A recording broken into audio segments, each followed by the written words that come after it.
Welcome to the Theory of DFS podcast. I'm Jordan Cooper, the co-author of The Theory of Daily Fantasy Sports, a 15-hour audio DFS masterclass at theoryofdfs.com. And if you're watching on YouTube, you could see that we're just kind of floating heads because we did not plan this. Me and Erik Beimfohr at Erik Beimfohr. I'm wearing. We both have green screens, and we're both wearing green kind of tinted shirts. It's not exactly the same as the green screen behind us, but it's enough so that like it thinks that it should overlay whatever on our shirts. And I thought it would be funny if we're just kind of floating heads now. We're just right. If both of us are doing it because it's like you have the same issue as me. So if you're on YouTube, we're just kind of floating heads. Doesn't matter. I don't even understand why people. We're just heads. You could just listen to the podcast version of this, or I don't know. Literal talking heads. Right. Literal talking heads. What, Yes. what does it matter? So last week we talked about best ball as it relates to similar DFS strategy. Yesterday we had a 13 game MLB slate where the stone chalk highest projected stack just died. Right? But we haven't seen that much this. It's weird to No. say that this season in MLB.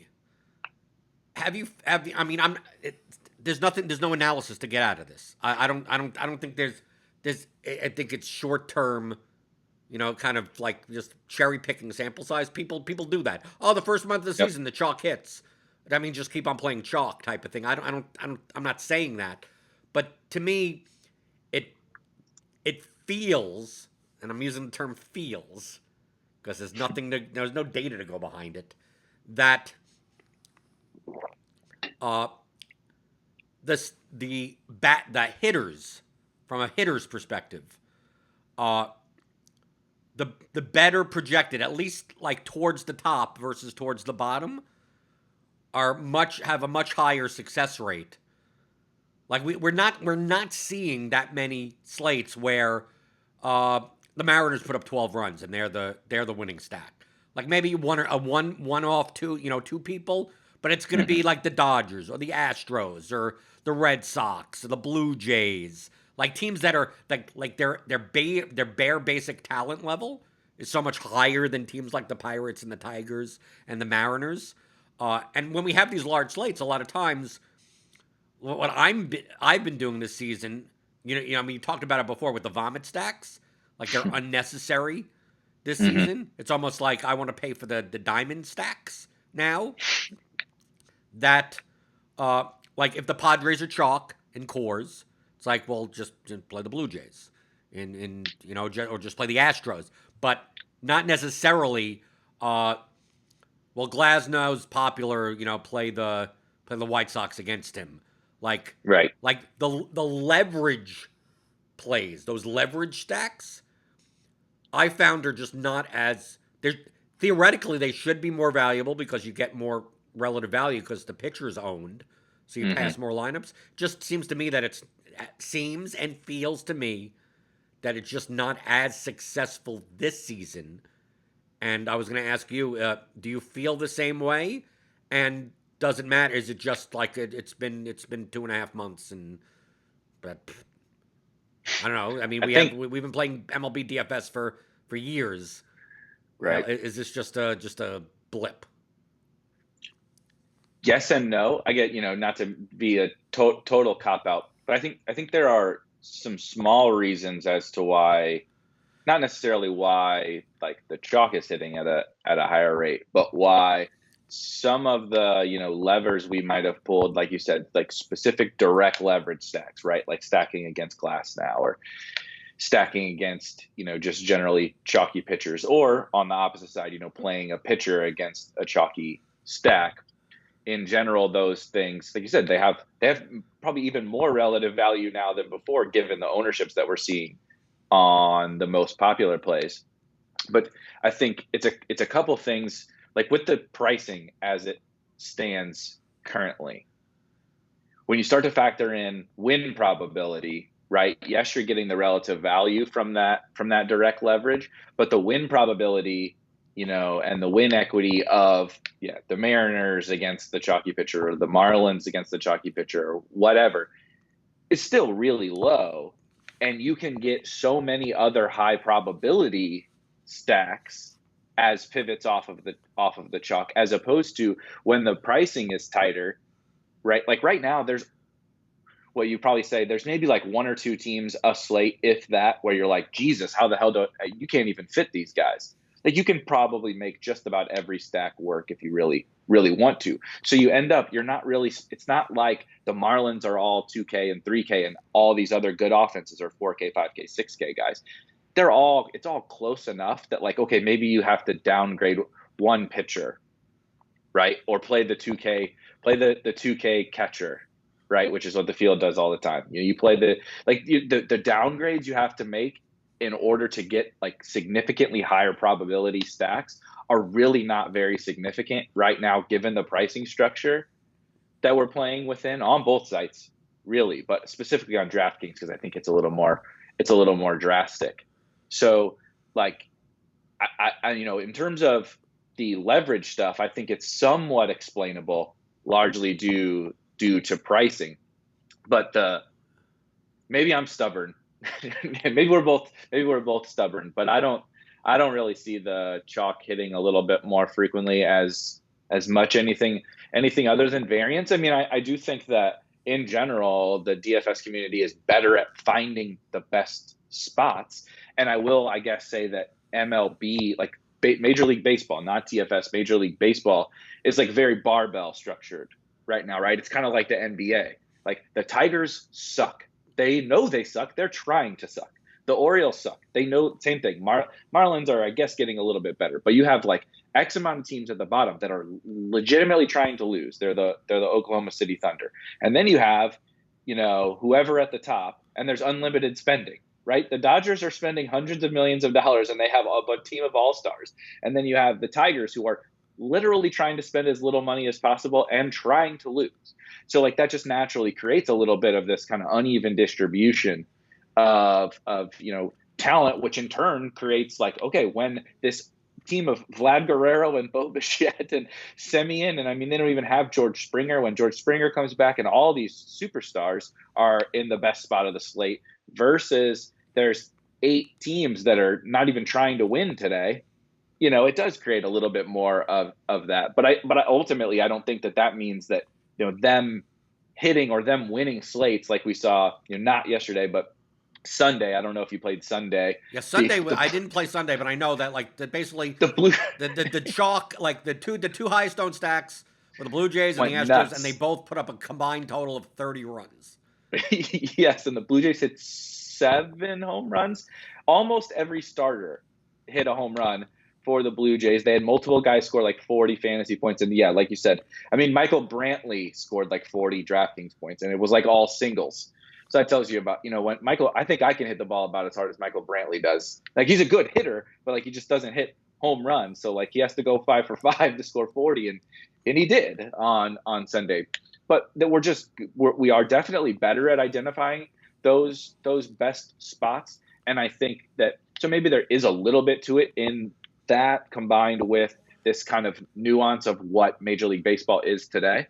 But ultimately, like, I still don't believe that like the difference between the Blue Jays on Sunday and I don't even remember who, was maybe the 3rd highest probability stack.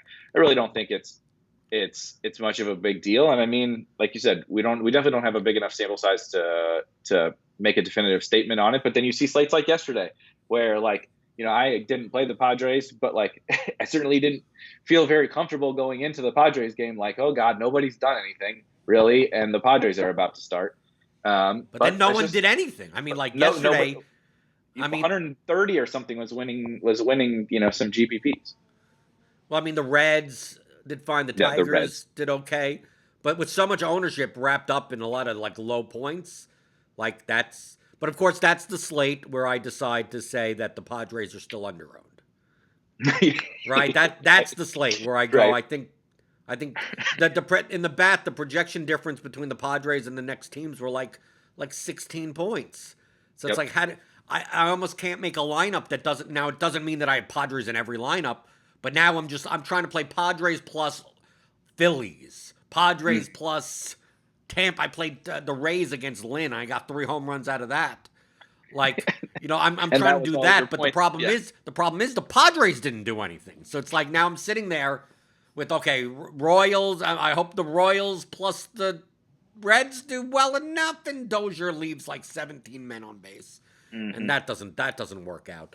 What in addition to this, do you think that the field will be overweighting recent starts based on this whole sticky stuff? The whole sticky stuff. That's what we're gonna call it. The The whole whole sticky stuff. I Because we, wrote we about. saw we saw because we got all the ace pitchers, but DeGrom came out, have no problem, right? I mean, Yeah. Cole came out, still struck out a ton. But Bieber already normally gives up home runs. Yep. Like it's like Verlander. I I think I think people are less likely, at least now, maybe a month from now, it's not going to be like this.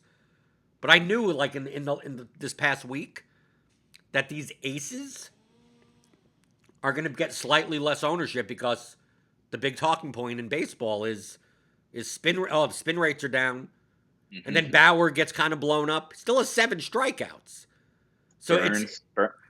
Burns, right? But it seems like I believe I saw on Twitter or whatever that the strikeout rate and the whiff rate is the same. It's just a matter Yep. of like Spin rates when down. they get hit more type of thing. But isn't that what ace pitchers are to begin with? Like we all know Max Scherzer, right? If you make contact with a Max Scherzer fastball, it may go out of the park. The problem is making contact with a Max Scherzer fastball, right? Exactly. So do you think Yep. going forward? Do you think going forward will will you be adjusting? Are you more likely to? Because you said earlier in the season that people were overplaying these top price pitchers, right? They were Hmm. going over owned. Do you think that's going to be swinging to the point where people are like, well, pitchers are going to be more even now that there's going to be a crackdown? I mean, it's in the official major league rules now Yep. that they're going to be checked and stuff. Uh, I mean, is that going to impact your DFS play? Do you think the average DFS player? Do you think the field? I'm not even concerned about me. I'm concerned more about the field. I'm more likely Right. if Yep. if like on the slate that Cole was on, that was like right after like the It was whole the day. It was like the day day after after he his got interview, and interviewed. he didn't even give an He answer couldn't or answer. stuff. My attitude after that was I want to play more of him now Hmm. because like in a slate a month ago he would have been like 65% owned in this spot, and now he's going to be Yep. 42% owned, which is still the highest owned pitcher, but not as high. And it's like, okay, if that's what the field is doing, but then if the field was like, we're not concerned, we're going to roster him at 65%, I'd be like, I'm going to barely have him and just hope that that whole sticky stuff gets to him or something. So how are you treating the whole sticky stuff? It's funny. That's a very involved question to answer, but it's really funny that you ask like about that because I literally just the day after, like you said, Cole was on that slate, and I've kind of written about it a couple of times. But it's not about like what am I thinking? Like, oh, exactly what you said. I'm trying to analyze what the field is doing, and it really is just a really really perfect example of something that I've thought about a lot more. That I actually talked to Ship My Money, Adam Scher, Ship My Money for Osimo. My dogs are going crazy. They must, maybe they hate Adam, which would make sense because he's kind of a dick on Twitter. So I talked to him, and he phrased it perfectly, kind of summarizing this concept. And it was, it's not necessarily just about ownership or raw ownership or what I think about Garrett Cole or whatever. Is the trick really is finding out how owned someone should be. That's the hard part. Like I can tell you who the chalk is going to be, right? And like you said with the Padres, you thought the Padres were going to be the chalk, but you still thought they were going to be under owned relative to their projection, right? And so it's not about even really what I think, with the sticky stuff with Garrett Cole, but that's what I was talking about going into that day. I'm like, look, this is a thing. Clearly, this is a thing that we need to think about, but we need to think about it in a way as how big of an impact is this really to like the volatility of his projection? Probably not very much. Maybe a couple percent, right? It changes Yeah, his but who volatility. knows what that's going to be? I mean, I Yeah, think with people using projections, like they're going from a large sample size, and I think that people are going to overcompensate too much right. in the same way that we make fun of BVP.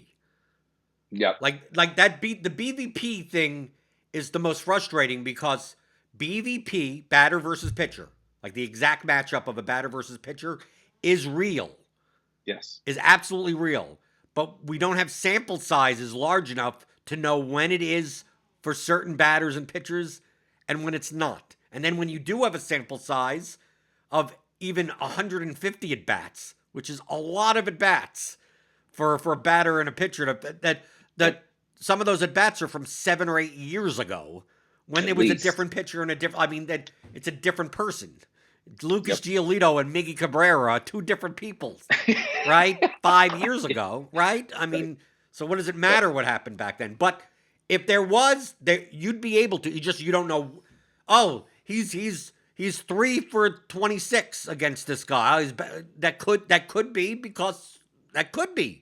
He's bad because of the pitcher. It's for something specific to the pitcher. And then when someone's like 8 for 15 with 3 home runs, like, oh, he loves it. He could hit his stuff. It could be, Mm-hmm. or it could just be just random variance. I think what's going to happen in the next month is that who knows what pitchers are more affected by Yeah. what pitchers used foreign substances, didn't use foreign substances. Maybe they use it sporadically. Right? I mean, you're gonna have no idea. You're gonna have no idea if they're currently doing it anyway. Still, yeah. Right? Right. Like that they somehow found a way to get away with it also. Mm-hmm. Yep. So like when I'm not gonna know that. I'm not gonna know you're gonna know pretty much like good pitchers are good pitchers, but still obviously the stuff they put on the ball affects certain pitches over other pitches. So now you can get into the whole thing of do they throw four seamers? Do they not? Yep. Do they, right? I mean, like what they throw? But like you're still going to be stuck in that mode of was he real beforehand? Is he real now? Was he pitching that way before? Are the pitch mixes going to be different now? It's like, well, I can't get away with this. So now I'm going to be throwing more sliders, and maybe he ends up with more strikeouts that way. I mean, like maybe a pitcher that has been using it for control is now actually going to get more. Maybe like Robbie Ray, like this season, like Robbie Ray has looked really good. Yep. But the past season or two, he's looked really bad. So is Robbie Ray using the sticky stuff, or is it the fact that he got a good pitching coach and he's good, and even when he takes away the sticky stuff, he's still striking out 10 again. I mean, you're not going to know. And you're not going to know by the next start. Like if Robbie Ray goes out and does a classic Robbie Ray of 6 walks, 8 earned runs, and 3 home runs with 7 strikeouts, right? He's dead, right? To me personally, the value comes into the start after that start. Yeah. Right? That you get that 1 game sample size of like, if Brower gets shelled, right? He was chalk on Saturday night or something. Mm-hmm. Like that makes me want to play Bauer more the next slate because I think his ownership starts plummeting because they go, nope. It's like, dude, it's Trevor Bauer. It's not like he's been pitching for a while. He's a power top pitcher. That's why the Dodgers signed him. I don't think all of his skill comes down to him being able to doctor up the ball, right? No, right. And instead of being on a slate, he'd be on like FanDuel on a 1-pitcher site. Who knows? The next slate, he should be 54% owned. And he ends up at like 26% owned because people are like, uh-oh. And his price comes down, right? Because they start pricing him down. He's like 10-2 on FanDuel. And it's like, nah. I'm just gonna play Pablo Lopez at 7,800 instead. right? Like, and then pay up for bats, and it's like, no, I'm expecting, but I may not do it the first start, Hmm. right? You may wait, like you wait for it to have, like it's hard to figure out what the field is gonna do. Yeah, it's such an interesting thinking it through as you were talking about that, because it creates this trickle down effect too, where people then start, right. So okay, let's make the baseline level assumption that the example that you just said is true, which I actually do think is like the most likely thing, right? Okay, people are very aware of this thing being a thing with the sticky The whole substances. sticky stuff. Yeah, the whole sticky I'm stuff. just saying it a bunch so it Sticky could be the title of the substances is show. hard to say. Yeah, Right. sticky substances is hard to say. So the whole sticky stuff is much Sticky better. stuff. Sticky stuff.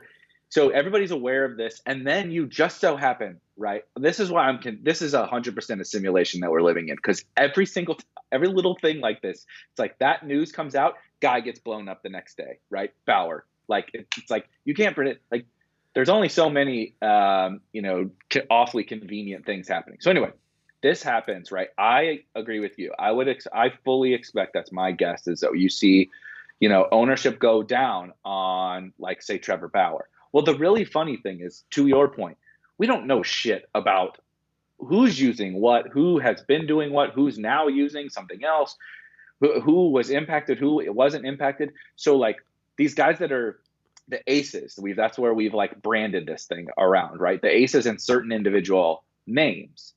Well, like you said, the guy moves to Pablo Lopez. How the hell do you know that Pablo Lopez isn't impacted by this, right? Or you moved to some other pitcher. Well, he pitched well. Pablo had a good game last game, so like I don't think that this thing has impacted him. But look at Bauer, it impacted him. Well, you don't know any of that to be true. So then you move away from a guy because you think something.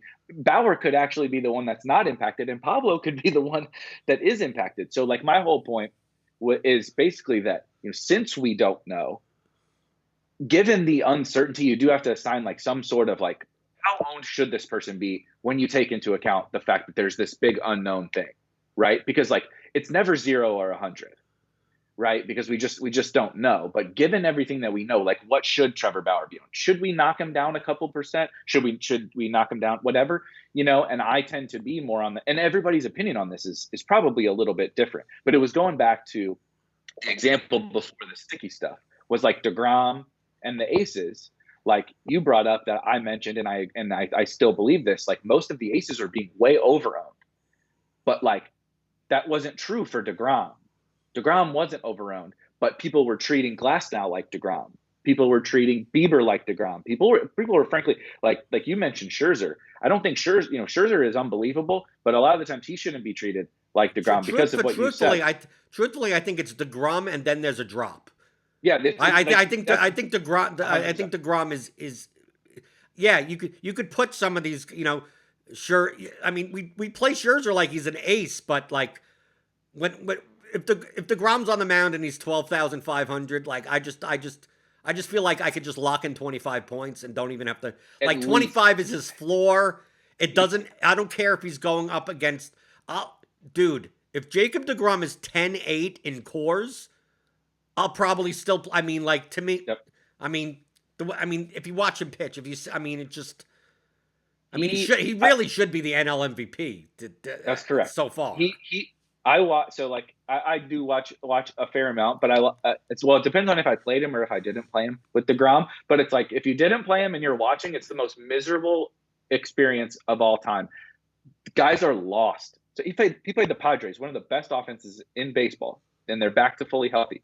Grisham back, Cronenworth, Pham. Well, I don't know if Pham's any good anymore, but anyway, obviously Tatis and Machado and whatever. These guys were lost. Like, so there's like I'm not trying to say, because it's not just eyeball test. You can look at it in the numbers. Right. You look at it at the metric, just that the underlying metrics are ridiculous. Absolutely, but DFS players don't. So like when he's 80% owned, it's usually we might be able to argue that he's still underowned, right? At 80%, we can at least have a conversation about what should his ownership be, and it's probably at least somewhere in that ballpark. But at the beginning of the year, we were getting the same thing for lots of other guys, and everybody was treating every slate the same way. This is the best projected pitcher. Name doesn't matter. this is the best projected pitcher. I'm playing him, and then like I'm probably, there was a time where it was, spend up and then spend to the middle, and then pricing got so crazy it was just play whoever you want because you can afford like $25,000 of salary at pitcher and still get bats. But anyway, people were treating everyone the same, and so it just goes back to this idea of like figuring out how owned someone should be. And then the DeGrom thing is always just a shining example for me because people are like, "Oh, you chalk donkeys or whatever. Why are you playing an 85% owned pitcher?" I'm like, "Well, because he should probably be 95%." Right. Well, the same thing, Eric, that I said about the Padres yesterday. Like I looked at the ownership, I looked at the projection difference, and said it's not like I want to build all my lineups with the Pod. I'm not playing 150 lineups on FanDuel, but it's like I'm looking through lineups, going, I could get leverage in the other spots, Yep, and bring up my projection 10 extra, 12 extra points by playing a three-man Padres or four-man Padres, and how much ownership discount do I need at that? I mean, like at that point, that to me the Padres were under. Like it came out that based on the projections that I use, the Padres were underowned. Now in the hitter example, when we talk about stacks, it's the same thing as the example with DeGrom. What ends up happening in an example like yesterday, the Padres are mega owned, right? They're going to be mega owned tonight against Chichi Gonzalez in a 7 total, right? What ends up happening is that the next day, like right now, for instance, on the FanDuel stack projections for today's, whenever you listen, it doesn't matter. I mean, we're going to give it an example anyway. The ceiling projection for the Padres is 122.18. Okay? The next highest team is the Rockies against Darvish at 101. Okay? Then the next is the Red Sox at 96, the Nationals at 94, the Indians at 93, the Phillies at 91. So if you were to go down from the Padres to the Phillies, you're sacrificing 30 points of ceiling to do so. How much ownership are you getting out of it? You're probably getting a bunch of ownership, but in the same way with your DeGrom example, what happens sometimes, as long as there's a clear top stack, people tend to treat the top stack the same way that they treat the top pitcher. So like, yes, in yesterday's example, it was similar. I mean, today is even bigger gap because Austin Gomber is actually not that bad of a pitcher. right. So like, to me, if you tell me on this slate today, the Padres having more than a 20-point higher ceiling projection, if they're going to be 20% owned, even on a 15-game slate, that's probably still underowned. But if we go to another slate, and let's say the Blue Jays, right? It's the Blue Jays versus Matt Harvey, or like something like that, right? And the Blue Jays, let's say, have a ceiling of like a 103, and the next best team is like the Red Sox at 100. And the next best team is 98, and then 97. And then it's like the Blue Jays aren't like, they're clearly the top stack. But if they're going to be 20% owned that slate, then now they're over-owned because the gap between the teams is so much smaller. Same way with the pitching of when DeGrom is 12,000 and Aaron Nola is 10-4.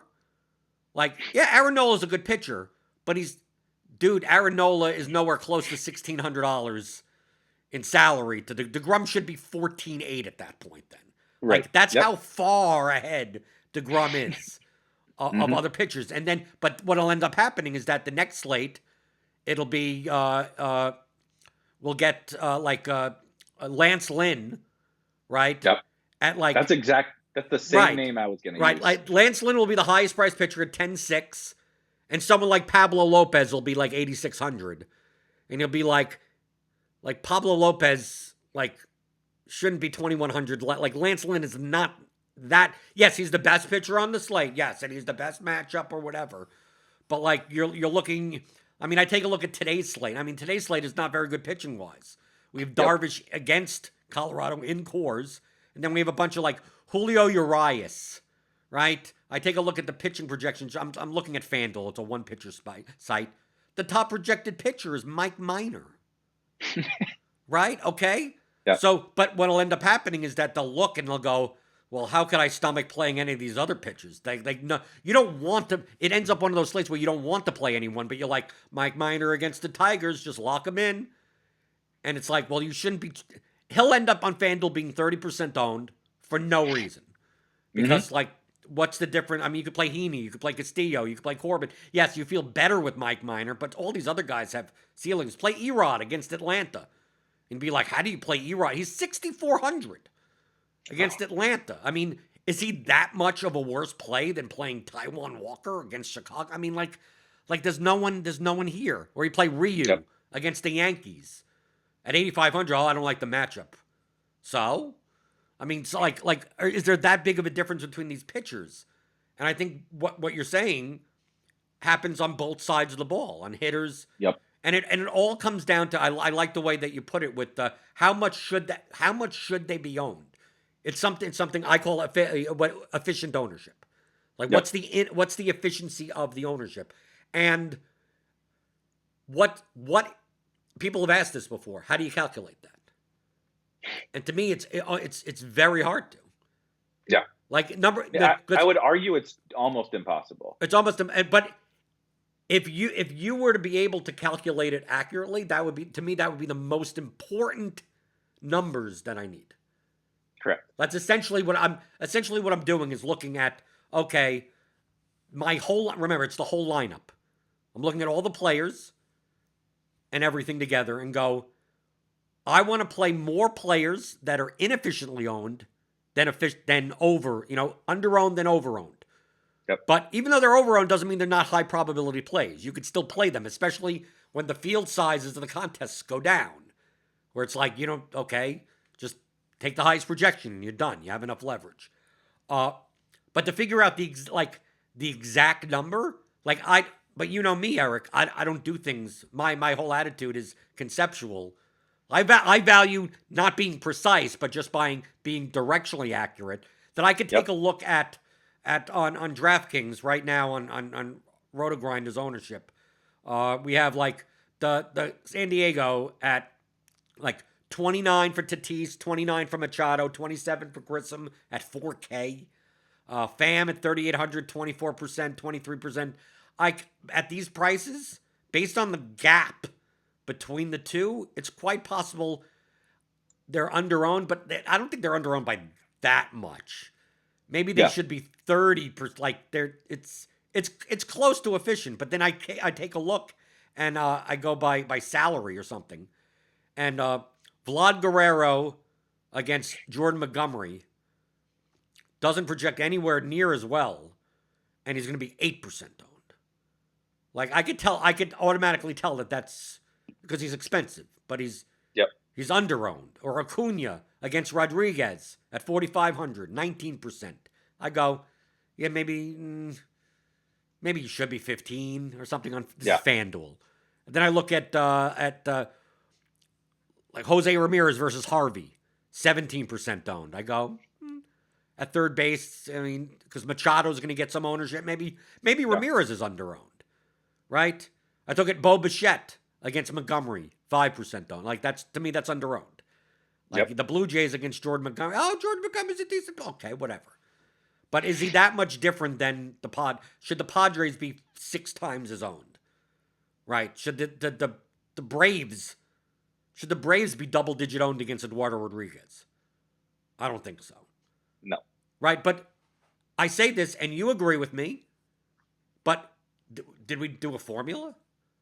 No. That directional accuracy, totally. That's like my whole thing. Because I think we've kind of talked about this with maybe some other subjects, but there's only so much kind of juice you can squeeze out of it, even as close as you can get to being like 100%. Like you said, the dream would be this would be the greatest tool you could possibly have if you could get 100% accuracy right on exactly what the efficient ownership of every player, every stack. Right. You'd also need to project ownership of the actual contest perfectly, also.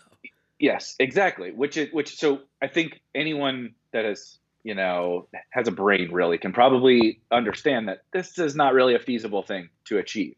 Even if it were feasible, you would have to spend so much time and effort that the juice to squeeze at the very end would not be so much different than just the point of this directional accuracy.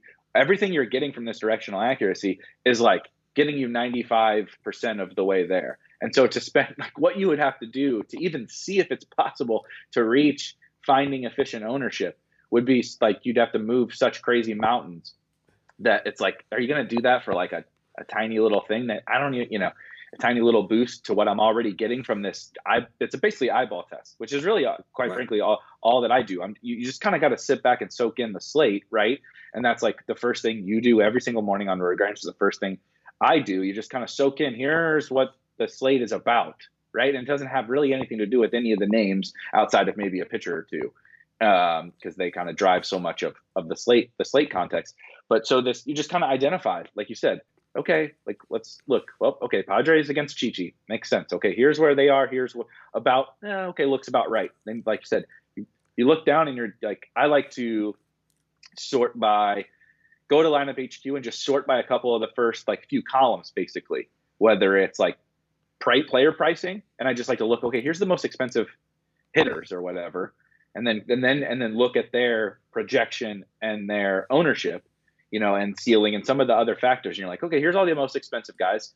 Oh, the most expensive one's 2%. The second most expensive one's 1%. And okay, there's Tatis, right?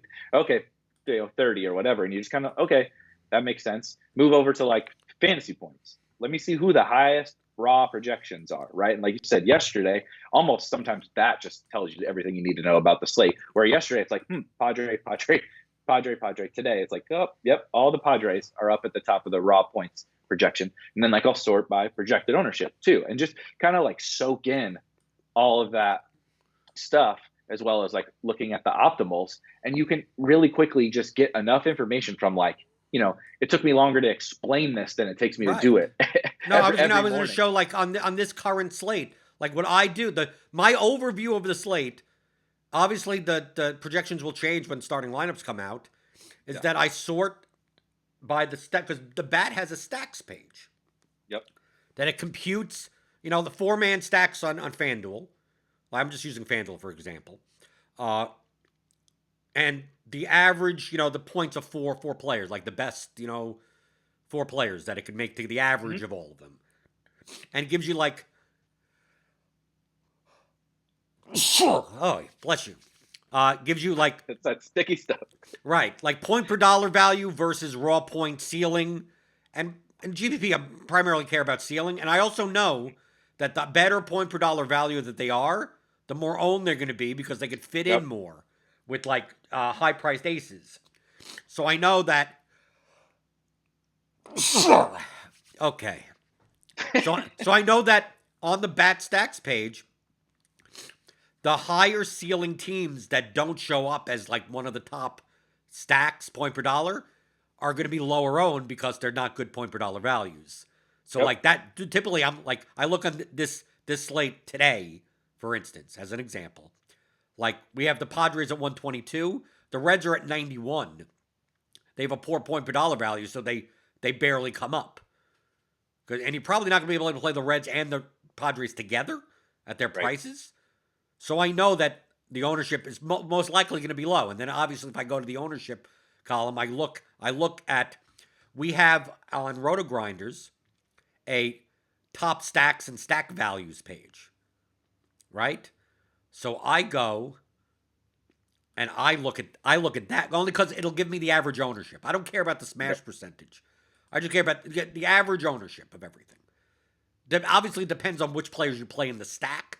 But I mean, I just want to get a ball like we're doing, directionally accurate. So I look at Cincinnati on FanDuel. Average ownership, 2.94%. Okay, they're the Padres 22, Indians 8, Washington 8, Dodgers 7, Royals 6, Mets 4, Boston 4, Blue Jays 4, Arizona. I mean, we have to go down. They're like the 11th team in ownership, but 1, 2, 3, 4, 5, 6, 7th highest ceiling, and their ceilings are commensurate with like the Phillies, the Reds, the Dodgers, the Royals, the Astros. They're in a group between 88 and 91 with with a ton of Yep. teams. And then the teams above them, like the Nationals and the Indians, are like 2 points, a point. The Red Sox are a couple of points. I mean, so like I take a look at like the Red Sox and the Nationals, and I go, well, based on their ownership, the Red Sox are 4%. So okay, the Nationals are 8%. So I'm like, well, shouldn't the Nationals and the Red Sox kind of be similarly owned, right? So maybe Washington's overowned. I look at the Indians against Matt Harvey, 8% ownership. I look at the stack projections; they're up there, and they're one of the best point per dollar values. So they are up there. So they may be efficiently owned. Like maybe they're not overowned. People would look and go, I can't play the Indians. Everyone's going to play them.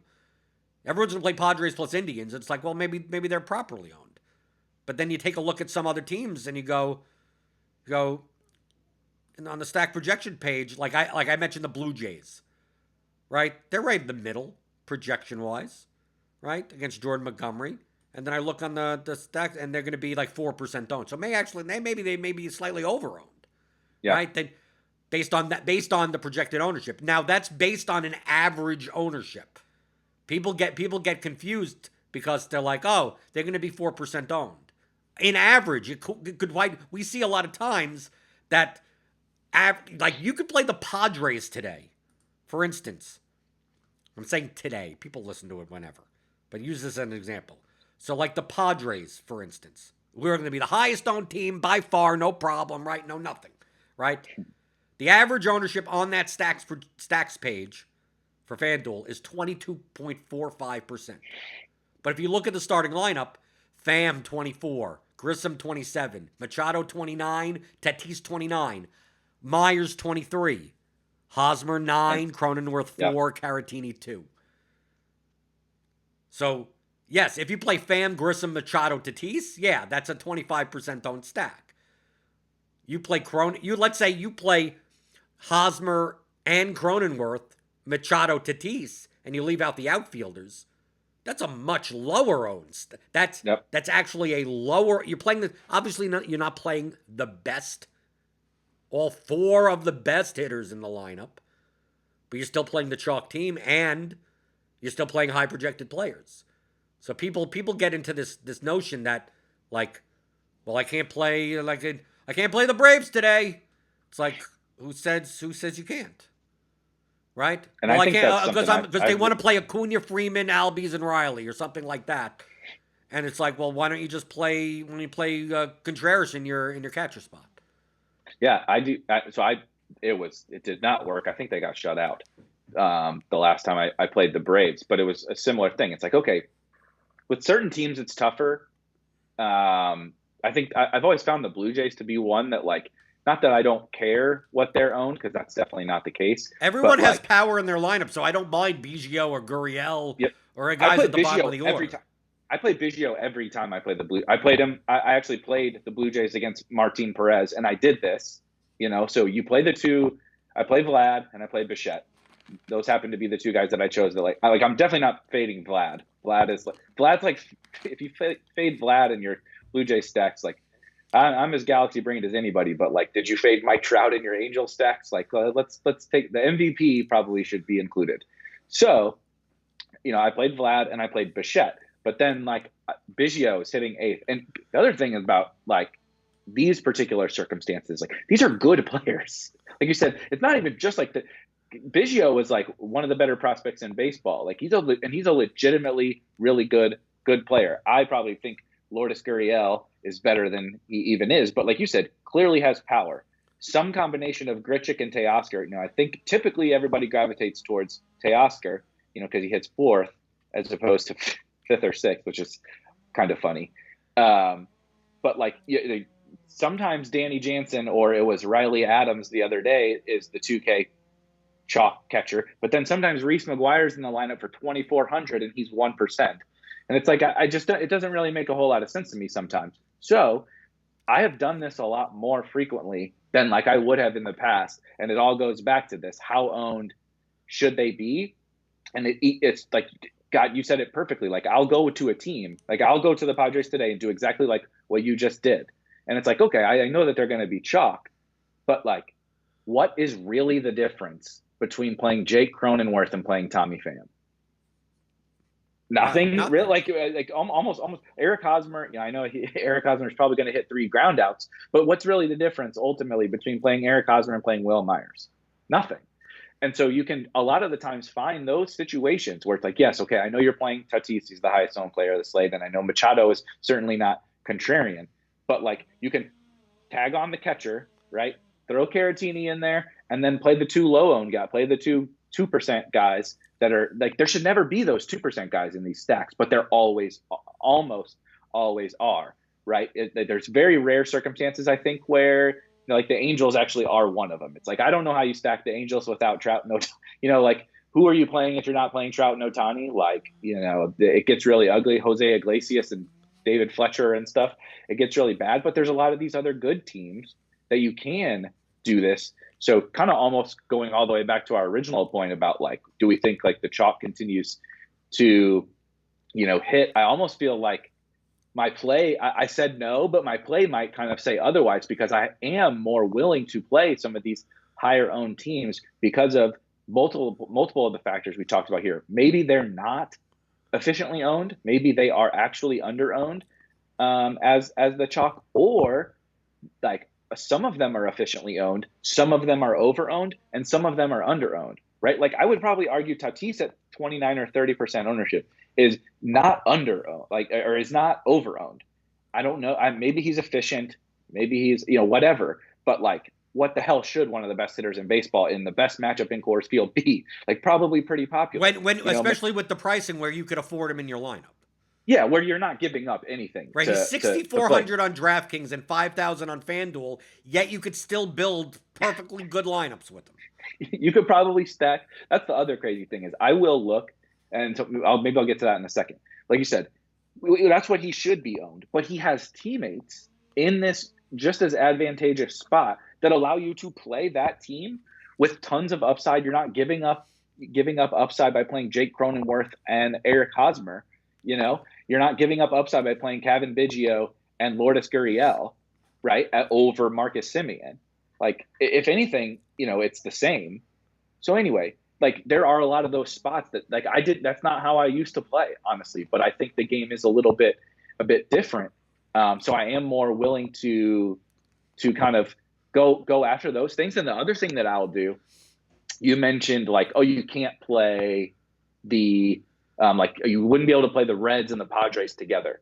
And so, well, I mean, you could, but you'd have to play like you're if you played the if you played the high price Padres, you'd have to play a Kyle Farmer, Stevenson, you have to, like, you're not playing Winker, you're not playing Castellanos, like, you're not playing I like to look at that and see.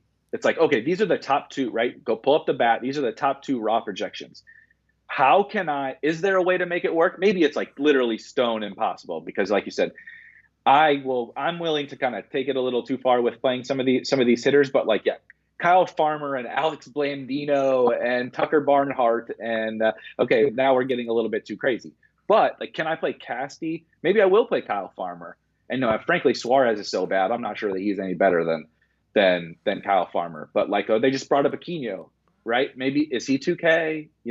Can I just play Stevenson over Votto? And now the next thing I have Reds, Padres with a good pitcher. Or what about if I jam all those guys in? What does it leave me at pitcher? Like, maybe I can't even afford anybody. And now but you just start playing with these different things. Or you do the opposite way.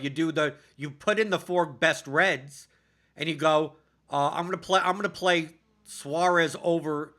I'm going to play Suarez over Machado. Yep. And build a Tatis, Hosmer, Cronenworth, and Profar, or right, or Caratini even, and no one is going to play him in the catcher spot especially on FanDuel, right? Yep. And it's like, okay, you have bottom of the order Padres, and the top of the order Reds. They're the two most, let's say, in this fictitious slate. They're the 2 most owned team, and you have a decent enough pitcher. You have a 9K pitcher. If it's FanDuel, make it easy. Yep. I'd use FanDuel as an example because it's 4-man stacks. It's only one pitcher. We don't Right. have to get into everything else. That lineup may project pretty 3 points less than ones with like Machado in it, and maybe 30% less owned. Like, and you just look, and you're still playing you're playing the two chalkiest stacks that there are. But that combination, like that's where we get to combinatronics or combinatorics. I always say that wrong. Combinatronics. I like saying that way. That combination, yeah. While the Padres, like if you play Pham, Grissom, Machado, Tatis, like dude, you're gonna run into a lot of similar lineups. Okay, Right. so you need to find a way to be much different. But if you're not gonna play Machado and you're gonna play Caratini on FanDuel, like Caratini may only be 2% owned on FanDuel. It's like that combination now at most could be 2%. I mean the combination at most, because Caratini is only 2% owned, and there are probably some one-off Caratini somewhere, right? Someone's using him as a one-off for some reason on FanDuel. But Probably for the most Osimo, probably Osimo, and he's gonna hit a home run. Right. I'll guarantee. Do you notice that? Okay, here's another thing.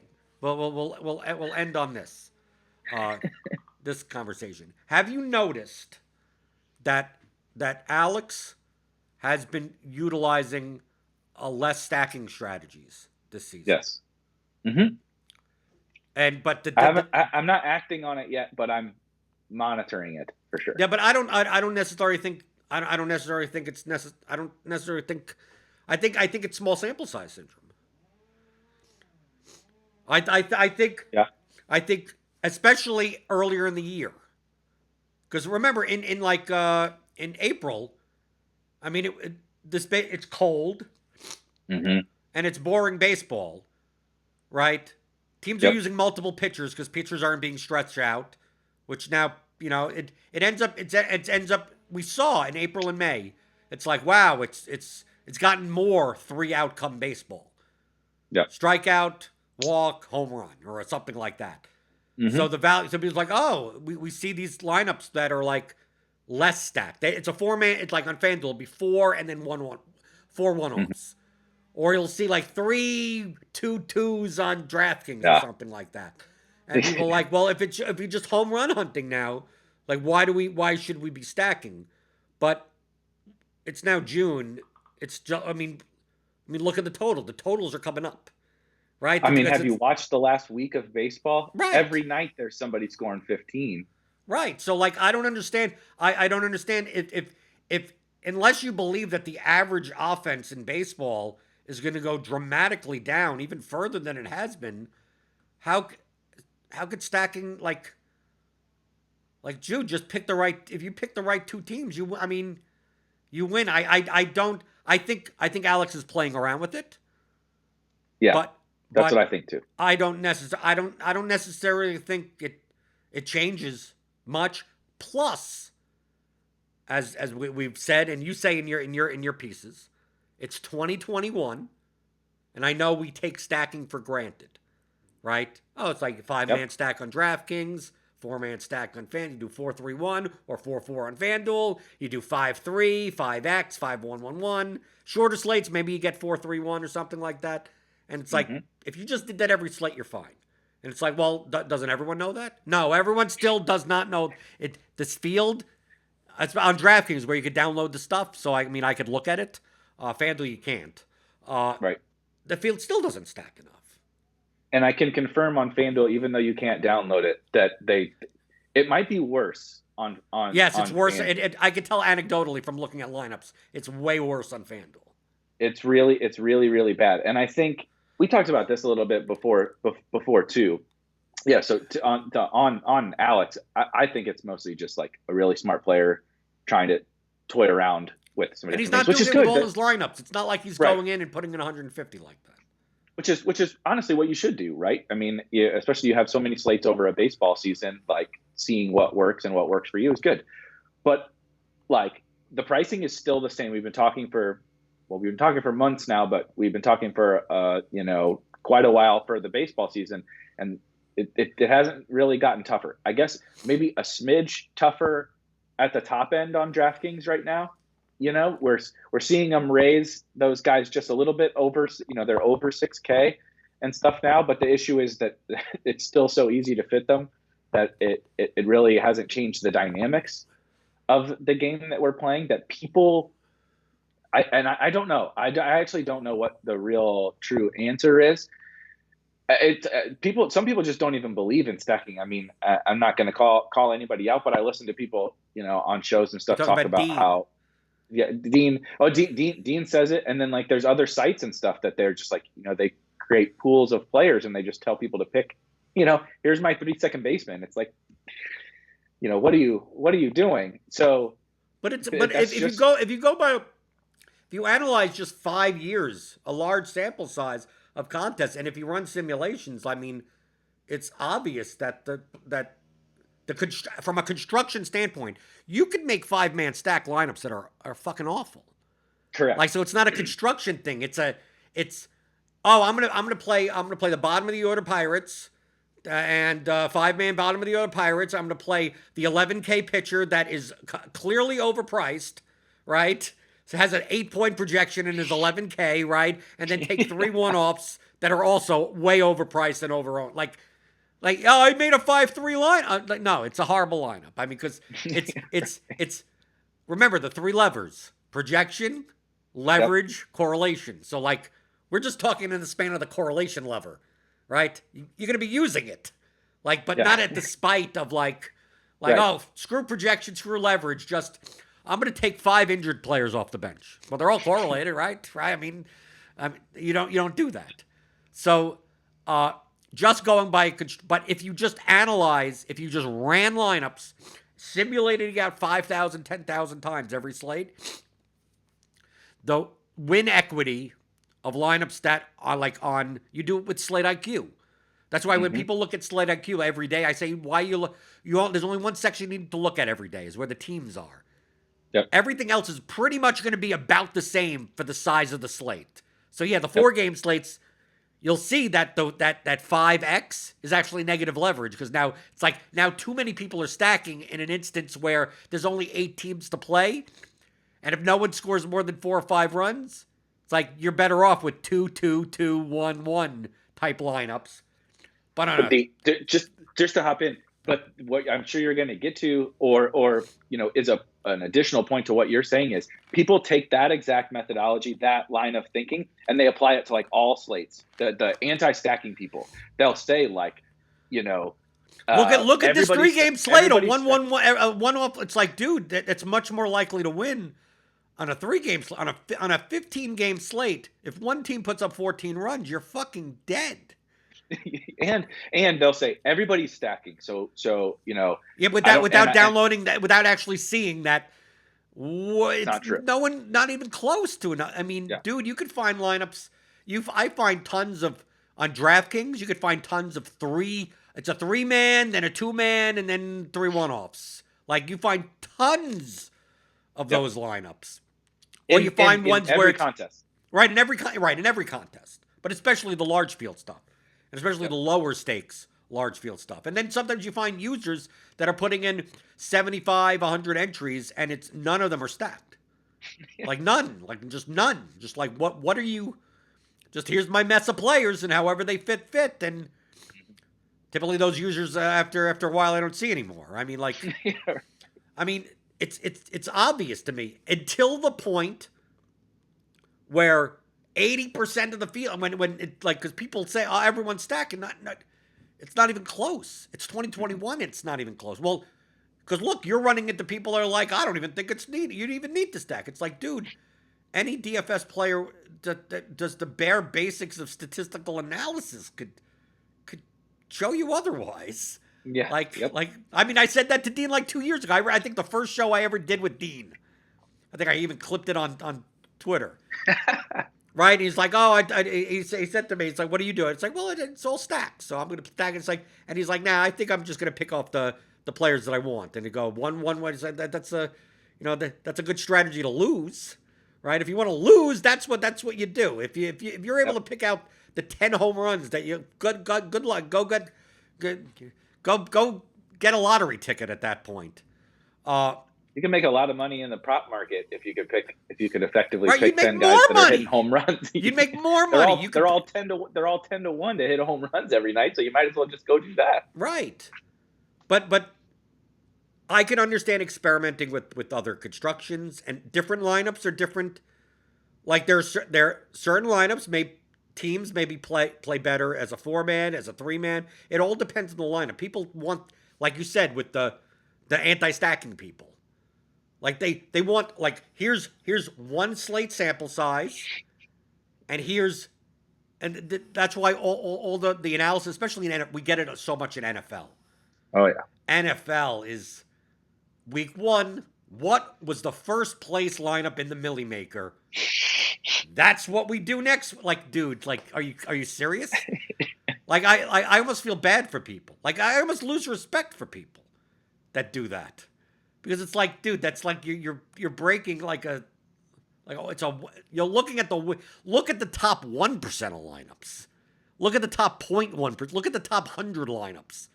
Fine, to at least eliminate some of the variance, but the top lineup only in a contest that has 275,000 entries, and go, well, maybe the contrarian way to do is to pay down in 3 wide receiver spots and somehow get the 3 guys that had 98-yard touchdowns. Like what? I mean, what? Get the 3 guys that have 100 yards as the 3rd receiver, 3 receptions, 2 touchdowns, and all 2% owned. And then try to replicate. Like, now that's what we should be doing. Like, you can't do that. This happened. Do you remember? I think I know what you're talking about. It's 2 or 3 years ago. No one had heard of Tariq Cohen. Okay, he's an undrafted rookie for the Bears, backup running back. He didn't get it. You know how much reporting and stuff there is. Anybody with a pulse that's running around in shorts during the offseason gets some kind of hype, right, from some reporter. No one had said I had never heard. I didn't know who he was. I didn't know he was on the Bears. None of that stuff. In week 1, Tariq Cohen goes for a multiple touchdowns, catches 1 million balls, and he's obviously min-priced. Right, and he was less than 1% owned or something.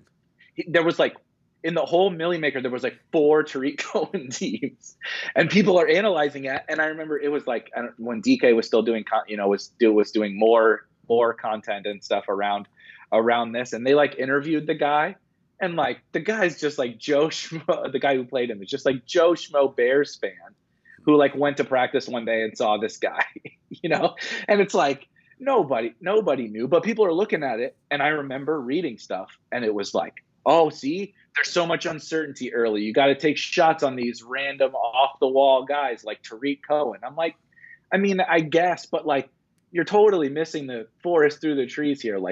Stop looking at Tariq Cohen, because he is not putting any analysis into Tariq Cohen is the most gigantic waste of time, right? What was the structure of the team? What was, what story, being cheesy, what story did that team tell or whatever, right? Where did probably that team didn't get tell any leverage? story. Yeah, because it went first out of fucking 300,000 people, and it was a guy who's never played DFS before clicking in some kid he saw at Bears camp. But that's people.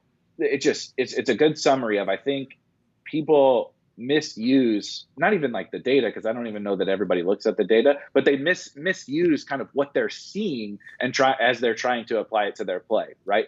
Oh, well, in theory, the optimal lineup every night is probably some non-stacked team, right? There might be a couple guys from the same team, but right, no one has that lineup. But if you try to make the best possible lineup, the lineup that cannot be beaten, the highest possible score, it's gonna be one-offs. It's gonna be primarily 1s and 2s and a random $4,800 pitcher that did, I mean, whatever. And it's it's 40 points higher than the GPP winning score, and it's no one would have gotten to that lineup. But if you try to get to that lineup, you're gonna miss 7 million times trying to get to because there's no predictability to it whatsoever. But you don't need that line. You say it, but you don't need that lineup. Exactly. You just need to beat the people in your contest. Yeah, and so that's kind of this whole conversation kind of reverts almost back to that. The simplest point, right, is that we're trying to get first in this silly ass game that we're playing, but it's like, how owned should people be? How should I build my teams? It's like, well, what's the best thing that you need to do for your contest, right? How owned should that guy be? I don't know, take a look at that slate, take a look at the alternatives, and take a look at, is he Jacob deGrom or is he Lance Lynn, right? Like, should I be stacking? I don't know. Is everybody stacking in your contest? Like, I'm not out here, like, I didn't come up with stacking. It's not like I'm not tied to stacking. I'm just tied to strategies that like, I think give me a better chance to win than my opponents. That's proven and I think to be plus EV. Right, exactly. And so that's all that we're trying to do, trying to win. And the stuff that we mentioned it's the two biggest biases that I use when it comes to, the game theory aspect is recency and sample size bias. Sampling bias to me is the easiest. Like, recency is the easiest to explain. Oh, this guy did well, he's going to do well tomorrow. Like that. We see, in the NBA playoffs, you see that. Right? It doesn't really exist, recency bias, at almost anywhere near as much as it used to. But NBA playoffs, it is king. It is the absolute king. Just literally fade the guy who did well last game. But sampling bias is the same thing. How are people going to treat? You remember when Alek Manoah made his first start, and like he was barely owned. He was owned somewhat because he was a prospect. And he went out and had a great game. Then his next start, he's underpriced on DraftKings, and he's like 70% owned and puts highest up owned pitcher. And puts up 5 points. And you know what I did that slate? I stacked against him. Because like the sample size, not because I didn't think Alek Manoah was a bad pitcher, is that all people have seen is one game. How are people reacting to that sample size? Well, they're reacting way, way too much. And then we have guys like Patrick Corbin that go out and have a bad game, and then no one wants anything to do with the guy. And it's like, okay, one of these days I'm going to get this right. 40% Patrick Corbin, and you pray, right? It's the same for Robbie Ray. It's those types of pitchers, but it's not. Because people are going to take so much into like one game or 2 games. I want the opposite direction of where everyone's going. Because my attitude is, we don't know shit in one game. Like, I just come from, like, what do we know or what we don't know? I automatically assume we know nothing. Right? Which makes it easier to build lineups because I just assume that I know that no one knows anything. Right? So I'm just going by the numbers. And based on the numbers, this guy should be Luis Castillo should be a good pitcher. So the less and less he gets owned, the more and more I play him. And until proven otherwise, I'll keep on going until I win my money back. Right? Right? But it's based on that sample size. Yeah, but eventually we'll know. But by then, everyone knows, and there's no advantage on right, there's either no advantage side. either. He's efficiently owned now. Yep. Right? But you're using that sample size. But you see primarily with pitchers, not necessarily even batters. Right? We don't have hot batters. I guess Jesse Winker for a while was a little bit over-owned when he was on a tear. But with the pitchers, you obviously see that it's like, 3 good starts in a row, right? Or someone's coming back from the IL. It's like, I don't want to touch him now. It's like, no, that's when I play him, right? Or we had that one game last week where Framber Valdez, right, broke the slate, pitching like 110 pitches, like out of nowhere, and it's like no one wanted. The reason why people didn't play, he wasn't projected as well, is because of his pitch count. Because remember, he was coming off of an injury. He pitched like 82 pitches to start before, and it's like, what is he going to go up to, like 95, 92, 90? Do they really? And then he runs out and he throws nearly a complete game, and it's like he's 2% owned. I played Dinelson Lamet last night, and I will probably continue. I actually don't know how many pitches he threw, but people are scared to play him because of the pitch count problems. It's like, he came back basically as a reliever, and he hasn't thrown more than 75. But I'm like, no, you don't understand. And like, this is another one where you're not just like, he's maybe not that great of a pitcher. Valdez is good. Like, Lamet is like elite. Like, the bat had him in like the top 10 pitchers in baseball to start the season. So like, I'm not just like betting on a guy who like, oh, he has some upside, but I have pitch count concerns. No, I'm talking about this guy's $7,000 and he's one of the best pitchers in baseball, but literally no one is playing. I know it was in course, so it's a little bit different, but like no one is playing this guy, and he's gonna throw 100 pitches eventually, or 95, or he's gonna throw plenty of pitches. What you want to play him when he's 7,000 at 2% owned, rather than and take the chance that he's only going to pitch 70 pitches, and you don't have a problem going, okay, I got my 12 points and that, whatever. But the advantage of on the start where he goes 105 pitches and strikes out 12, you're getting him at 7,000 at 2% owned. The next slate, he's 9,500 and he's 34%, right? Then you don't play him. Then that next slate, you have to think, well, maybe that one game was an outlier, and maybe he's going to go back and only pitch 82 pitches, right? It's so funny, because that's my content every day, is me saying, describing this Lamet or Valdez situation. I'm like, look, we don't really know. Eventually, he's going to throw a bunch of pitches, right? So we should play him tonight. And then, like you said, that's when he does well. So then the next start comes around, and I'm describing to these people, if they're like more casuals, they're like, you said to play Lamet last start. He had the best game of his career, and now you're telling me like, well, maybe that was a fluke, so maybe you should not play him tonight. Like, what the hell are you? What is this guy? Yeah, you pay this guy to give you? It comes down to efficient ownership. Yep. I remember 3 years ago, I stacked against Adam Plutko every game. Every game, because he doesn't strike people out, and he just basically throws it over the plate. And he has like a 50-something% fly ball rate. And it's like I don't know how he's a magician, but he always has low pitch counts because he doesn't walk anyone.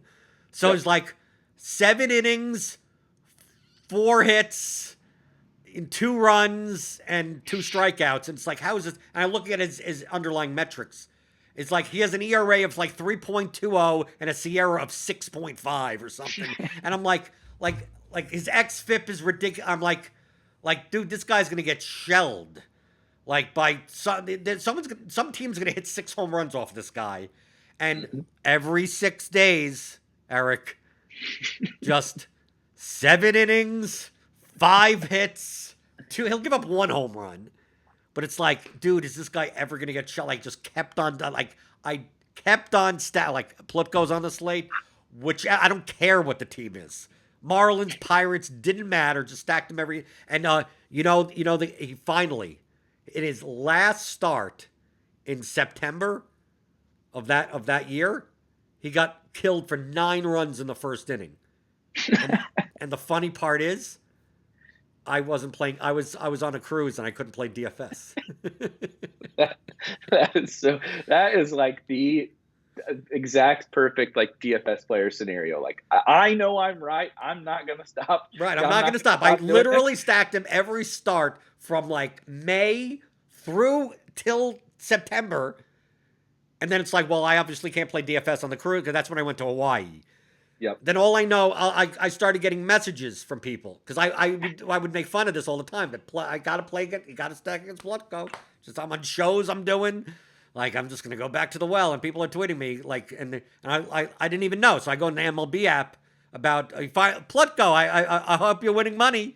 And I look, and I see that, like whatever, the Orioles or something like that, like 9, like, they hit, like, 3 home runs and, like, 2 double. Like, they just killed him in the first inning, and he still stayed in for the second inning, and I think they got him for another 4 or 5 runs or something. And it's like, I'm sitting there going, like, well, I would have had at least 10% of this stack. And no, I'm on a cruise. And now his career is stone dust, and he's a reliever for the Baltimore Orioles. Right, so maybe which says a lot. Give you a little bit of solace. Gives you a little solace in, like, you were clearly right. He's a frickin' reliever on the worst team in baseball. Right. Okay, Erik Beimfohr, you have a podcast. I haven't listened to it yet. With Establish the Run, you did a show with Leone, who apparently you guys didn't like each other beforehand?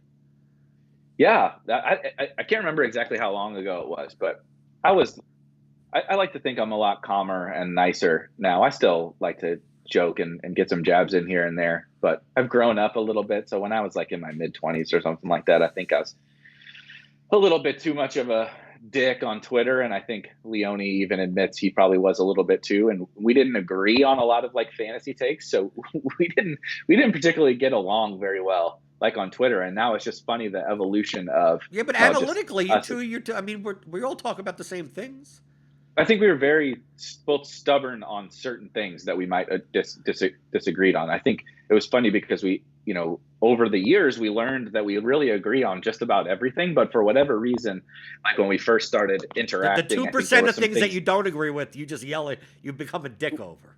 Yes, we were contributing to the toxicity of Twitter back then, being assholes for no real reason, or at least I know I certainly was. And so yeah, we didn't really get along originally, and now over the years, we get along really well, and we agree a ton. But yeah, obviously, like kind of piggybacking off the stuff we talked about last week with Best Ball, Leone and I got a little more in depth, for like the hand in the dirt, establish the run folks, while still focusing on a lot of the same stuff that you and I talked about last week, and kind of the where we think the edges lie, like, and how similar it is to DFS. A lot of the Leone plays it.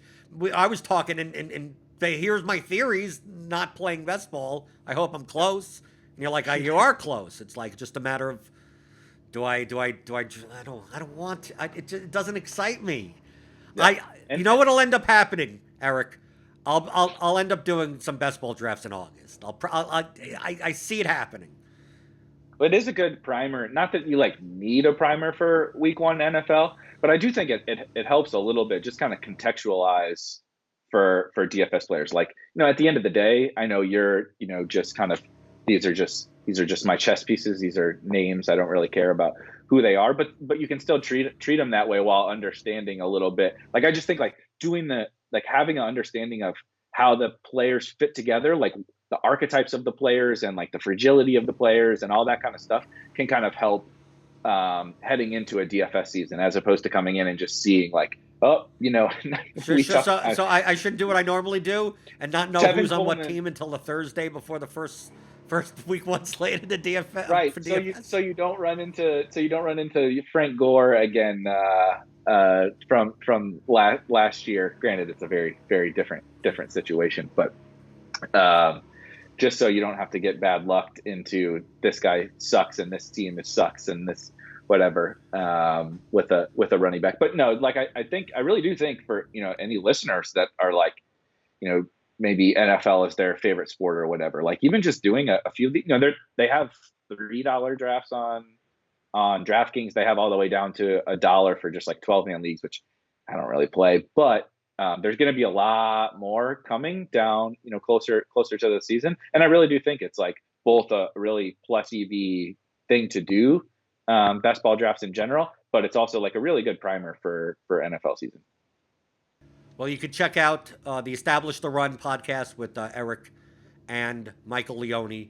Go check. I have it in my queue. I haven't listened to it yet, but I'm assuming it's good.